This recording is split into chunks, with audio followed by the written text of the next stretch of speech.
Fala galera, boa noite, tudo bem? Estamos aí hoje, que é o professor Marcelo, estamos aí hoje para falar sobre a Revolução de 30 e o que colocou esse cidadão aqui atrás de mim, certo? No poder. O senhor Getúlio Vargas, senhores, que vai aí fechar de fato o, a Primeira República com a Grande Revolução e dar início ao regime do chamado governo provisório, que vai se estender aí pelos próximos 15 anos até o final da Segunda Guerra, senhores. A gente está discutindo sobre isso já tem alguns dias, né? Desde o processo do tenentismo que está aqui, tá? Deixa eu abrir aqui para a gente discutir, mas vamos embora lá. A gente tem que entender o tenentismo voltando, de certa forma, ao princípio lá dos anos 20, né? Deixa eu puxar aqui, colocar aqui para mim uma bodeguinha, entendeu? Vamos embora lá. Bom, a grande questão, senhores, é o seguinte: quais as origens de uma provável revolução, né? Você tem aí o processo aí de Getúlio e tudo mais. Então, assim, vamos embora pensar, senhores, deixa eu só ajeitar aqui uma questão. Vamos embora pensar da seguinte forma. Pós-Primeira Guerra Mundial, você tem um contexto no Brasil, e a gente viu sobre isso, que é o processo de industrialização no Brasil, certo? Você tem também uma forte urbanização no Brasil. E tudo isso tem um efeito, certo? E um desses efeitos é o simples fato das camadas médias da industrialização e as massas sociais, né? Os líderes sindicais, tudo mais, que eles querer participar da política, entendeu? Eles querem participação política, tá? E eles contestam a oligarquia, mas não foram eles os que, de fato, não foram essas camadas industriais e as massas que, de fato, lideraram os movimentos de questionamento político, econômico e social do tenentismo, mas eles queriam participação. Esse grupo vai vir exatamente primeiro dos tenentes, certo? Os tenentes batem de frente. Vocês viram aí, 1822, 5 de julho, a revolta do Forte de Copacabana, 1824, o tenentismo está aqui, ó, tá? E nós estamos já no processo da revolução. Então, assim, uma questão que você tem que entender é que quem de fato participa desse agrupamento, desse processo de domínio do poder político é a oligarquia, e ela não vai abrir mão, certo? Principalmente porque, assim, os oligarcas, senhores, os coronéis, eles mandavam, eles controlavam, entendeu? A eleição era baseada toda em fraude, certo? A eleição era toda manipulada, tinha gente que nunca nasceu na vida e ganhava a eleição, vocês vão ver isso agorinha. Tinha gente que não votou, que já morreu, que participou das eleições. E o tenentismo ele pode ser visto como uma quebra da estratificação hierárquica, porque mudam-se as regras e até mesmo aparecem outros agrupamentos dentro da hierarquia social que também querem o poder. Tá? E aí o que acontece, senhores? Vocês têm que entender que a crise de 29, que a gente vai falar sobre isso depois, né? A crise de 29, em história geral, ela muda muita coisa. Por quê? Porque o Brasil, ele tinha como produto agroexportador apenas o café, certo? E em 1929, 2 anos depois do chamado movimento tenentista, o Brasil é absorvido por uma crise mundial, o crash da Bolsa de Nova York. Vocês vão ver lá a quinta-feira negra e tudo mais. E aqui no Brasil, o que acontece? Grupos da própria oligarquia, por isso que não foram a massa industrial e tudo mais que lutou, foram grupos da própria oligarquia que começam a entrar em choque. De que forma, senhores? Primeiro você tem que analisar que a República do Café com Leite ela é determinada por um intercalamento de presidência entre Minas e São Paulo. E o café tinha como representante naquele momento, em 1929, um cidadão chamado Washington Luiz. E mediante ao acordo do café com leite, ele deveria indicar o governador de São Paulo, de Minas Gerais, o senhor Antônio Carlos, como futuro presidente do Brasil. Só que ele não faz isso. Ele não faz isso preocupado com o futuro do café. Então ele indica o governador de São Paulo, o senhor Júlio Prestes, e quando ele faz isso, o bicho pega. Aí Minas Gerais se sente traído, se junta a alguns oligarcas que não participavam do pleito eleitoral, mas que queriam, certo? Como, por exemplo, o Rio Grande do Sul, liderado por Getúlio Vargas, a Paraíba, liderada pelo senhor João Pessoa. O grupo de Minas Gerais se junta a esse grupo e forma um agrupamento chamado Aliança Liberal, para indicar presidente próprio na campanha eleitoral contra o Júlio Prestes de São Paulo. E assim é feito, senhores.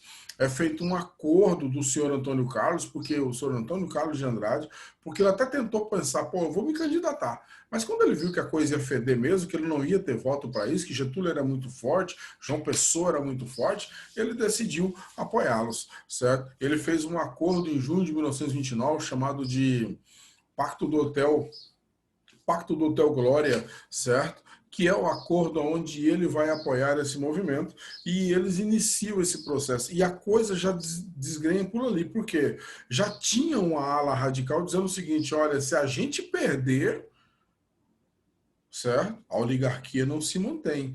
Essa ala radical era comandada por homens como Arthur Bernardes, ex-presidente, Epitácio Pessoa, ex-presidente, João Pessoa, da Paraíba, concorrendo à vice-presidência com Getúlio, e o senhor Oswaldo Aranha, um homem que tinha que ter um feriado só dele no Brasil. A grande questão, senhores, é a seguinte, essas eleições de 29 tinha Getúlio Vargas de um lado, comandado pela AL, ou Aliança Liberal, desculpa, e do outro lado o senhor Júlio Prestes como máquina do governo. Bem, as eleições sempre foram fraudadas, né, como eu já falei, e o Júlio Prestes ganhou a eleição. Não tem nem como você falar assim, o Júlio Prestes ganhou, foi roubo. Cara, roubaram dos dois lados. Só para você ter uma ideia, o Júlio Prestes do Rio Grande do Sul, naquela época, ele teve apenas 700 e poucos votos. Getúlio teve 298 mil votos, cara. Onde diabos eles encontraram tanto eleitor assim, vai saber, entendeu? É uma coisa absurda. Mas a grande questão é, como prometido, a ala radical da Aliança Liberal falou, olha, nós vamos iniciar uma revolta, certo? Borges de Medeiros, aquele da Gaúcha lá do Rio Grande do Sul, né, e os filhos de alguns homens ali também começaram a levantar um movimento. E esse movimento é um movimento de articulações revolucionárias, só que ele acabou, de certa forma, indo por água abaixo quando reconheceram a derrota. Aí entram os tenentes na história, porque os tenentes, eles eram tenentes, senhores, do tenentismo. Aqui os militares tinham recebido perdão, mas os tenentes não. Então, ou uns deles tinham cumprido pena e estava solto e brabo pra caramba com Washington Luiz, certo? Ou uns estavam de forma clandestina no Brasil, mas tinham apoio dentro dos quartéis. E estes tenentes iniciam um movimento questionando as eleições. Outra coisa que ocorre também, senhores, é o seguinte, houve o reconhecimento da derrota? Houve. Tá, beleza. Só que o Epitácio Pessoa, o João Pessoa, lá na Paraíba, ele tinha arrumado uma confusão lá econômica para poder angariar fundos para as eleições e tudo mais. Muita gente tinha apoiado ele e o senhor Washington Luiz decidiu bater de frente e eliminar todos os amigos políticos ou as alianças políticas ligadas a João Pessoa. Certo? Esse movimento é chamado de degola, senhores. E aí o que acontece? Começou o burburinho, tenentes, Getúlio, o pessoal falou, não vamos fazer isso. O Getúlio, o Júlio Prestes, o Luiz Carlos Prestes, por exemplo, que era do agrupamento comunista, foi um dos líderes tenentistas, covarde como sempre, certo? Fez ali um acordo na surdina com o Getúlio, mas ele não quis fazer parte do movimento, disse que a coisa não deveria ser bem assim, ele sempre fugiu do que deveria ser feito, né? O Getúlio, mala sem alça, quis mostrar para o Washington Luiz que ele não tinha participação no movimento, então ele vai lá e faz um acordo com o Washington, dizendo que ele não vai participar e tudo mais. O problema, senhores, é o seguinte, nós estava acalmando os ânimos, dia 26 de julho de 1930, o senhor João Pessoa foi assassinado na Paraíba, que era o vice de Getúlio. Aí pronto. Aí a negada falou, agora não, nego. Agora a gente derruba esse cara. Certo? O Prestes foi contra, mas começou algumas ondas revolucionárias que diziam o seguinte, nós vamos montar em grupos, certo? E o próprio Getúlio estava no meio, nós vamos montar em grupos e vamos arrancar o Washington Luiz do poder e impedir que o Júlio Prestes entre para que o tenentismo, aliás, para que as oligarquias não se mantenham mais 100 anos no poder. Bem, Depois de várias datas e tudo mais, no dia 3 de outubro de 1930, forças revolucionárias do Rio Grande do Sul tomaram os quartéis de Porto Alegre. Antes do dia 5, certo? Todo o estado já estava tomado pelos tenentes contrários ao Washington Luiz. Nesse mesmo dia, 3 de outubro de 1930, às 17h30 da manhã, enquanto os grupos do Sul tomavam os quartéis de Porto Alegre, os grupos da Paraíba também tomavam, certo? E os de Belo Horizonte também faziam ataques aos governos. Então, assim, várias frentes unidas, entendeu? No dia 4, oficialmente, a Paraíba é toda tomada também. No dia 10, ó, para você ter uma ideia, né? No dia 10 de outubro, certo? O Getúlio já está indo em direção ao Paraná, que ele quer ir para São Paulo e para o Rio de Janeiro já para assumir, de tamanha era a confiança desses caras, entendeu? No dia 10, no dia 14, Getúlio já está no Paraná, ele chega em São Paulo, certo? E o Washington Luiz, mediante o movimento que quer depor ele, impedir que o futuro presidente entre no poder, o que é que ele faz? Ele vai pescar. Um mês pescando, bicho é burro. Quando ele voltou, certo? Todas essas atribuições estavam ocorrendo. Quando chegou dia 23, disseram a ele que ele tinha que renunciar ao poder, porque estava vindo uma revolução para arrancá-lo do poder, e ele falou, eu não renuncio. Dia 24, a galera cercou o Palácio da Guanabara e falou para ele, os tenentes falaram para ele, Getúlio está vindo aí, você vai renunciar. Ele não renunciou, prisão, certo? Anotei o nome de quem foi que prendeu ele.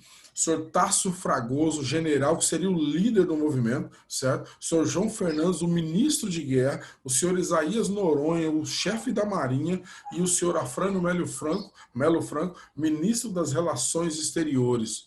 É a galera que prendeu ele. Getúlio chegou em São Paulo, era aplaudido lá pela galera e tudo mais. Depois ele chega no Rio de Janeiro, tá aqui a imagem, ó, já vestido de farda, bonitinho, certo? Nesse slide tem todos os passos do qual eu estou falando para vocês, e ele assume o governo provisório no Rio de Janeiro, dizendo o seguinte, agora nós vamos governar, certo? Para o povo, sem partidarismos nem nada. Ele ia ficar 15 anos no poder, vai entrar como um revolucionário, se estabelece como constitucional e termina o seu governo como um ditador. Ele era mais mala que todo mundo nessa foto junto, certo?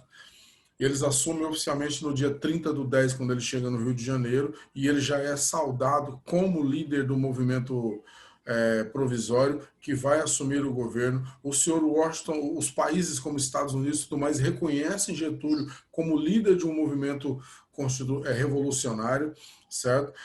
E estabelecem também apoio ao Brasil, e aí com o reconhecimento internacional não tem jeito, Washington Luiz, Júlio Prestes, todo mundo deportado, alguns são presos, certo? A revolução se estabelece e Getúlio se torna presidente provisório do Brasil, certo? Colocado no poder por quem? Pelos tenentes que tomaram o controle depois de todos esses movimentos. Não há rebeliões contrárias, não há movimentos de resistência, porque os quartéis tomam conta. Essa é a Revolução de 30, senhores. Inicia-se aqui a Era Vargas, vai vir um simulado por aí, tá? E a gente vai discutir sobre isso nas nossas próximas aulas, tá? Um abraço a vocês e vamos estudar, galera.